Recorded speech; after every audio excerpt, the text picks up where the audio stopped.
At least at this time of the year, Sheila didn't have to drive the last stretch in the dark. She hated the journey in winter. Often it would be raining, a threat of sleet or snow on the higher stretches, her eyes fixed on the blurred rear lights of the vehicles in front. She could cope with that. She was a nervous but cautious driver, staying well below the speed limits, keeping a safe distance from the car in front, alert for any incident. That wasn't the real problem. The real problem was the stream of idiot drivers who saw any concession to the weather as a sign of weakness.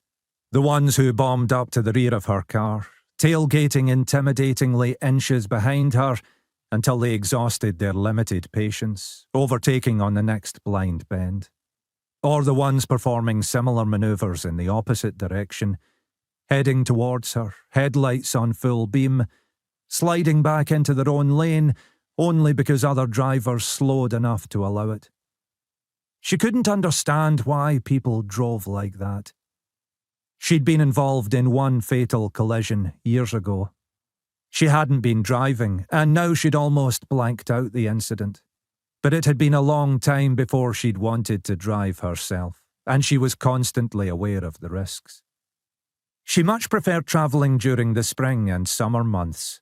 It was well past midsummer now, but still light until late. The weather was always mixed in Scotland, but this year they'd been lucky. The downside was the tourist season. The Scottish schools weren't back for another week or two, and the English ones were well into their summer holidays. On top of that, there were the foreign visitors. Germans, Dutch and Americans in their hire cars and camper vans, trying to remember which side to drive on. The road was much busier than in winter, and the idiots never went away. She'd been later than usual leaving this afternoon. Her mother's condition was deteriorating by the week, though she refused to acknowledge it. Every time Sheila visited, there was a new problem, another area she needed support with.